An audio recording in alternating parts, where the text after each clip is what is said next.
Vamos a comenzar una nueva semana estudiando la Palabra de Dios y recuerden que como estamos ya en nuestra segunda semana sobre cómo estudiar la profecía bíblica, hoy vamos a ir al principio, porque necesitamos reconocer cuán importante es el principio, y me estoy refiriendo al libro de Génesis, porque ahí vamos a encontrar algunas claves que son importantes. Como ya nos lo explicaba nuestro pastor Dani Perla, que nos acompañará en el estudio de la palabra durante esta semana, la semana pasada quedó claro que no es tanto tratar de volver a repetir los diagramas que hemos conocido y que ya hemos de hecho aquí presentado en otras lecciones anteriores, sino comenzar a ver esos principios que conectan toda la Biblia para que tengamos un marco completo a la hora de estudiar las profecías. Así que hoy vamos a ir al Génesis como fundamento de todo y vamos a orar pidiendo la dirección de nuestro Dios para el estudio de hoy. Querido Padre, cuán agradecidos estamos de que tu palabra es un maravilloso tesoro del que extraemos siempre preciosas gemas para nuestra vida. Por favor, ayúdanos con tu Espíritu Santo a escuchar tu voz. Lo pedimos en el nombre de Jesús. Amén. Hoy vamos a hablar sobre el principio de la primera mención. Pero quizás antes de entrar ahí, pastor, me gustaría como poner de telón de fondo, y quiero remitirme un poco a la introducción de esta semana. No siempre lo hacemos, pero a veces hay algunos detalles que nos pueden servir mucho, a esa idea de que muchos equivocan el camino de la interpretación justamente porque descartan el Antiguo Testamento. Nos hizo mucho daño esa idea de Marción, allá por el siglo 3, 4, que separó todo el Nuevo Testamento y el Antiguo Testamento y dijo, todo lo del Antiguo Testamento ya no vale para nosotros. Y lamentablemente, pastor, esto se ha perpetuado en la historia, tanto que pues así llamamos a la Biblia, Antiguo y Nuevo Testamento. Pero ¿por qué no debemos cometer el error de descartar el Antiguo Testamento si realmente queremos estudiar la profecía bíblica? Muy bien, yo creo que nosotros debemos tener claro que cuando en el Nuevo Testamento escribieron o vivieron los personajes que tenemos ahí, Jesús, Pablo, los discípulos, la base que ellos tenían era el Antiguo Testamento, sí, y ellos jamás lo descartaron. Por ejemplo, el apóstol Pablo dice, toda la escritura es inspirada por Dios. Amén. ¿Y cuál escritura había en ese momento? Bueno, el Antiguo Testamento. El Nuevo Testamento estaba siendo redactado, hecho, todavía no estaba, aunque también esa frase de él incluye los escritos que vendrían inspirados por el Espíritu Santo, que es conocido para nosotros hoy como esa sección del Nuevo Testamento, de Jesús en adelante. Ahora, eso es bien importante. Jesús mismo le dijo a los líderes religiosos, tenemos ahí también en San Juan capítulo 5, él les dice a ellos, ustedes escudriñan las Escrituras, pensando que en ellos van a tener la vida eterna, pero ellas son las que dan testimonio de mí. Amén. O sea, yo no puedo decir, sí, yo, como ahora ya vino Jesús, yo descarto el Antiguo Testamento, si más bien el Antiguo Testamento habla de Jesús y me da la base para interpretar todo acerca de todas las profecías cumplidas. Es lo que realmente fundamenta nuestra fe. Amén. Así que es bien importante que nosotros entendamos eso, que ambos escritos, ambos libros, si los podemos llamar de esa manera, están relacionados y hay un mensaje unificador a lo largo de toda la Biblia, como lo veremos esta semana, que una historia, una palabra, no es para quedarse ahí, sino que está interconectado con todo lo demás. Hay algunas personas que han hecho algunos ejercicios como las conexiones que hay en la Biblia entre un texto y otro. Para poner un ejemplo, ¿se han fijado si, por ejemplo, uno ve un mapa del tráfico aéreo, y cómo hay tanto avión viajando de un país a otro, y si se ve así en escala global, y se puede ver que hay un gran tránsito? Ahora, si nosotros viéramos la Biblia de esa manera, veríamos que hay de aquí que un texto me lleva, que este libro me lleva, este otro libro, esta palabra, y hay una gran interconexión en toda la Biblia. Algunos han tratado incluso de ponerle números. Yo he visto algunos diagramas de eso, de todas las interconexiones, son miles. Por supuesto, la Biblia es la palabra de Dios y sabemos que que tiene un mensaje muy importante para nosotros. Y por eso queremos ir al principio, como lo anunciábamos hace unos momentos sobre el estudio de esta semana. En Génesis nos encontramos con la primera mención de muchas cosas, pastor, que luego Dios nos va a ayudar a desarrollar. Y entonces planteando, a lo largo de la Biblia, quiero decir, planteando esta idea, cómo esas primeras menciones que aparecerán en Génesis, ya a partir de mañana vamos a conocer unas, pero cómo esas primeras menciones nos hablan de un principio que tal vez debemos tener siempre en cuenta, y es el de la revelación progresiva. En Génesis Dios no dio toda la revelación. ¿Por qué no? ¿Y por qué desarrollar a lo largo de la historia algunos conceptos que va a dejar primero mencionados ahí, pastor? Bueno, realmente el libro de Génesis provee el fundamento para toda la revelación posterior, y especialmente los primeros capítulos de Génesis proveen la base para todo lo demás, las grandes enseñanzas que están en la palabra de Dios. Y entonces cuando hay ahí un tema, no es para quedarse ahí, sino que ese tema va a irse viendo a lo largo. Voy a poner un ejemplo de un tema que no vamos a estudiar esta semana, por ejemplo, el tema del matrimonio, Adán y Eva. Uno podría verlo, bueno, Adán y Eva, sí, el matrimonio, el hombre y la mujer, pero la Biblia luego desarrolla un gran concepto, sí, que el matrimonio ahora viene a ser un símbolo entre la relación de Dios con sus hijos, con su pueblo.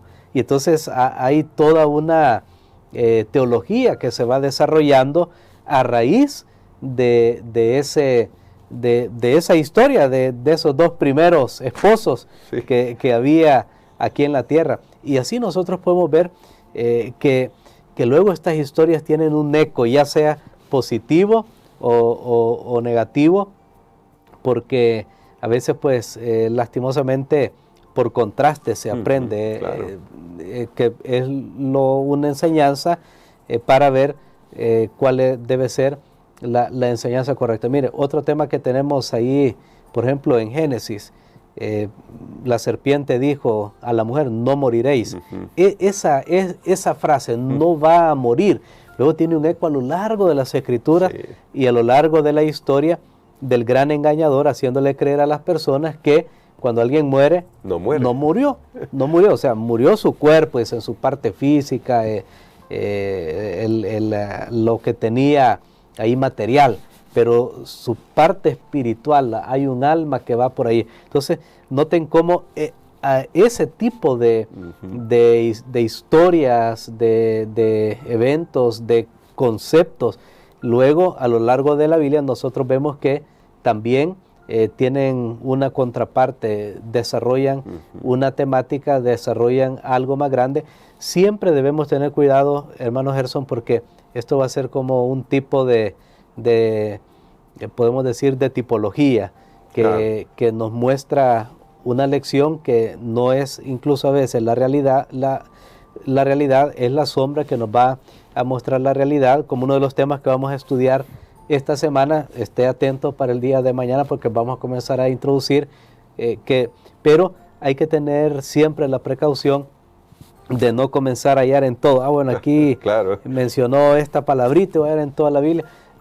Debemos tener siempre la precaución, pero sí, realmente hay mucho que podemos aprender de este tipo de ejercicio que encontramos en la palabra de Dios. Así es. Ahora, pastor, me llama la atención, tal vez, como hoy es meramente introductorio, hay que decirlo así, sobre esto que vamos a hablar sobre el Génesis, porque es importante cuando encontramos los temas principales en Génesis, saber que a lo largo de la historia de la revelación bíblica, Dios no va a cambiar eso. Hay algunos textos, de hecho en nuestra lección se citan, por ejemplo, sécase la hierba, marchítase la flor, pero la palabra de Dios permanece para siempre. En el libro de Hebreos se nos dice que Jesús es el mismo ayer, hoy y por los siglos.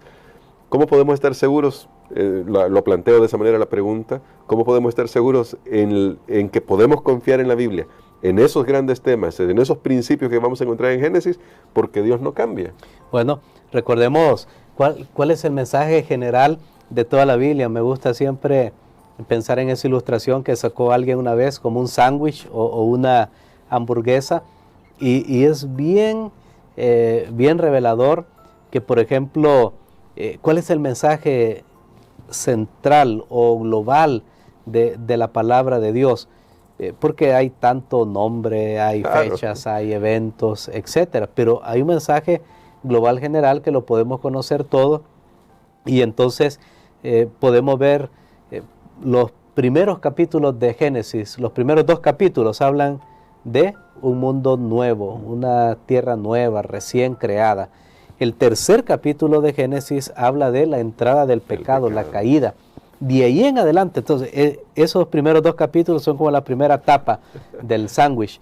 Pero luego en el centro que tenemos en la Biblia es toda la historia de cómo el hombre está perdido y Dios lo va a rescatar. Y Dios ¿y qué está haciendo Dios para rescatarlo? Ese es el centro.